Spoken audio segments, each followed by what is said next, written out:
Let's talk about SA.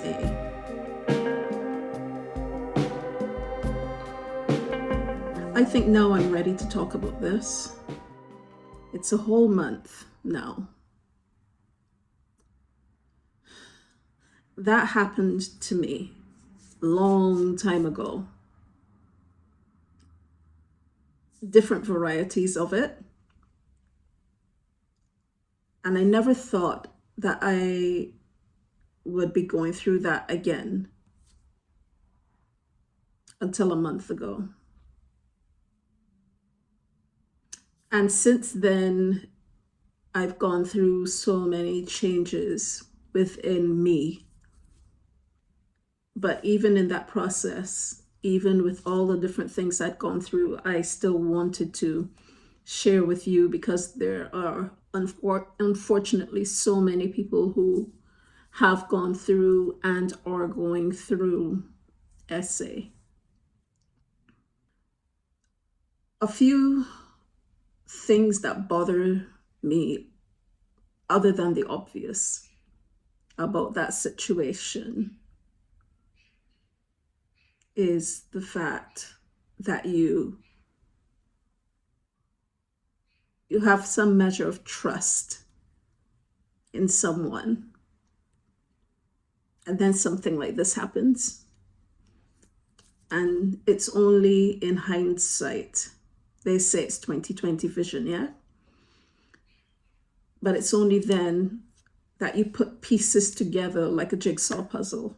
You put the pieces together, and then you start to see the picture. That sucks. You see the word no, they always tell you to say no. No isn't just no, by the way. No can be communicated in so many other ways, including not even getting to say anything. The fact is that as long as you have not emphatically said yes, and with all the vigor that it needs, you haven't said yes, you've said no. In my situation, I didn't say the word no, but I did say, please leave, over and over again.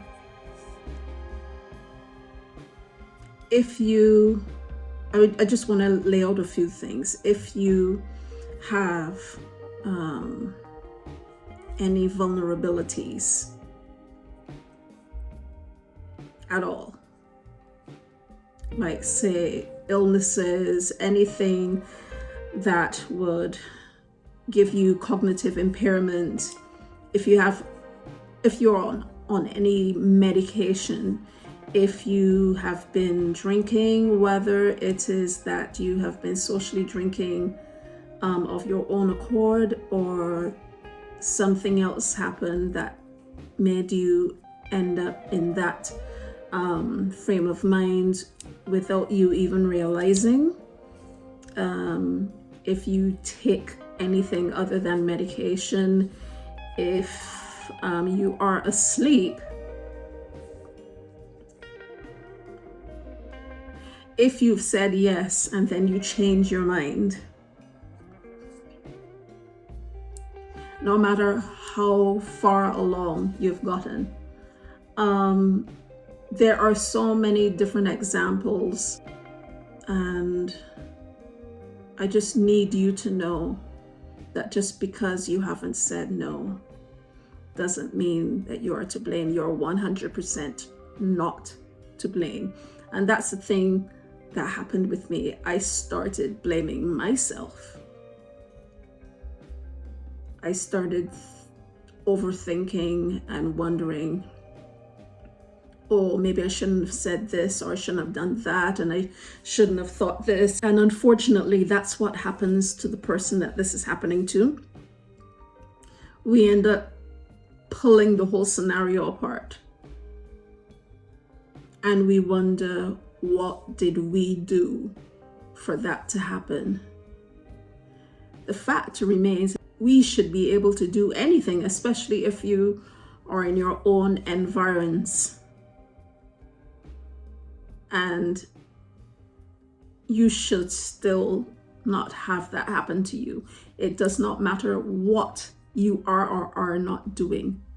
No one should do that to anyone. It does not matter if someone has been screaming or has gone through DV along with it, has or hasn't. It does not matter. It should not happen. It still is what it is. It's still not right. Even though this is a really horrific time, and yeah, it's a month, but it's still early days. I've learned quite a few things that are actually good that I said I have to share with you. Things like there are organizations out there that are made especially for times like these.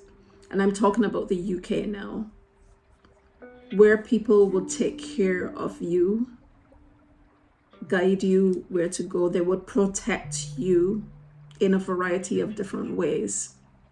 All you have to do is search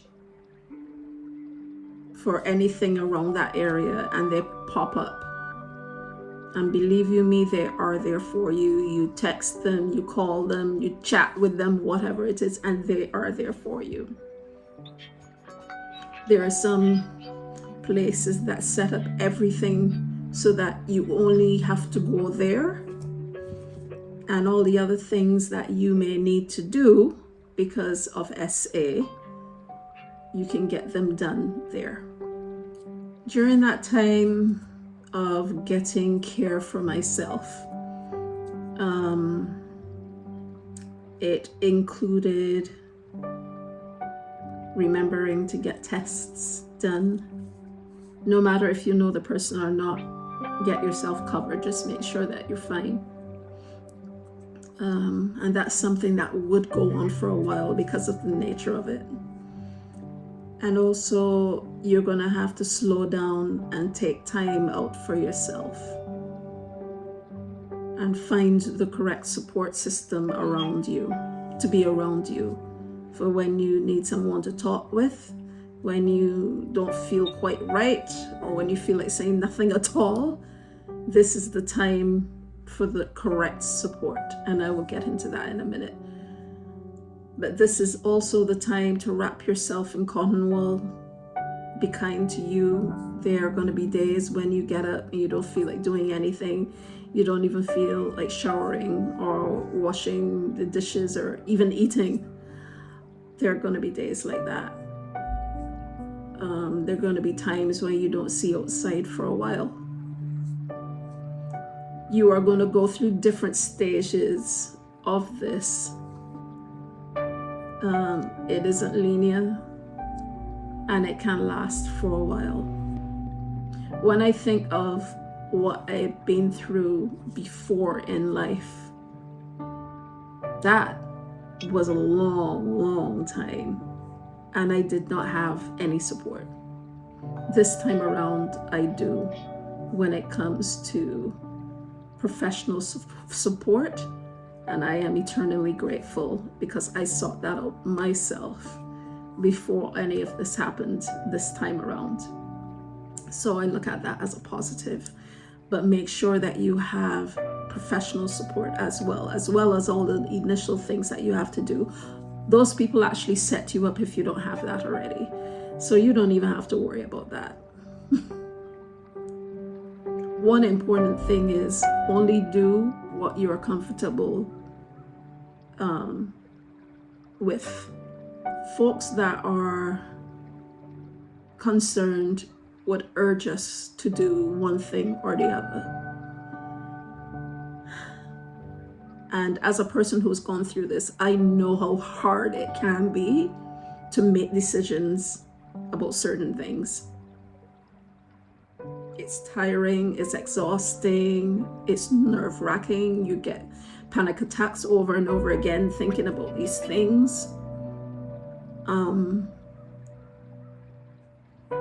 So to you, if you've gone through this, give yourself patience and only do what you are comfortable with. And for those of you who are supporting, please give the person a chance, because they're the person who's gone through this. So you got to follow their lead, regardless of what you want them to do. Time will pass. And I said before that this healing thing is not linear. You are going to go through a whole host of things at different points. You may be triggered when you feel fine, or when you think you feel fine, when it's 6 months down the road, or whatever time it is. You may forget, and then all of a sudden something would remind you of the scenario. Even with that, you can still talk to someone. You can still let them know that it wasn't recently, it was a while ago. Those organizations are there for that too. So all the things still apply, as in taking care of yourself, wrapping yourself with cotton wool. You know, it is so easy for people to go over that line, and it shouldn't happen, you know. But no matter how slim that line is, there is nothing that you have done for them to go over the line. Nothing. I know I kind of said this earlier, but I'm going to repeat myself. You can wear what you're wearing, put on makeup or not, have your hair a certain way or not, be a certain race, religion, culture, shape, you sound a certain way, you work a certain place or not, you live a certain, it does not matter. You wear jewelry or don't wear jewelry. The fact remains is that no matter who you are, you don't deserve someone stepping over that fine line. As long as you have not said yes with all the enthusiasm that you can muster, you haven't. It's as simple as that. And for all of those who have significant others, that can happen in that regard as well. Folks, you still need to ask for permission, because each and every one of us has the right to say yes or no, regardless of what position, what relationship there is. After trying to manage my initial healing for a little while, I'm going to try to be courageous and try to get back to normal life slowly. I don't know how I feel. I'm still frozen as I was a month ago. I still am disassociating from things as a month ago. I still have issues with emoting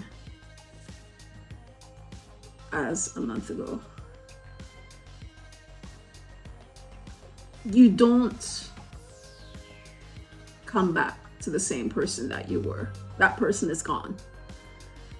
You change a little bit or a lot. So it will surprise you, or you wouldn't realize, and then all of a sudden you think back and like, oh, but you changed. But even those things that I just spoke about, they are normal. Whether during essay or after, they're all normal. So again, wrap yourself in cotton wool, don't blame yourself for that, because that's something you do tend to feel a way about. I certainly have. So I'm gonna do what I'll tell you now. Just take things one moment at a time. I pray that you wouldn't be like me if you're going through this now. I pray that you'll be able to emote, because not being able to cry or get angry or you like to get it out is strange and not the best thing, eh? Anyway, yeah, I hope this has helped someone. And until the next video, which I hope would be less somber, you take care and peace and blessings.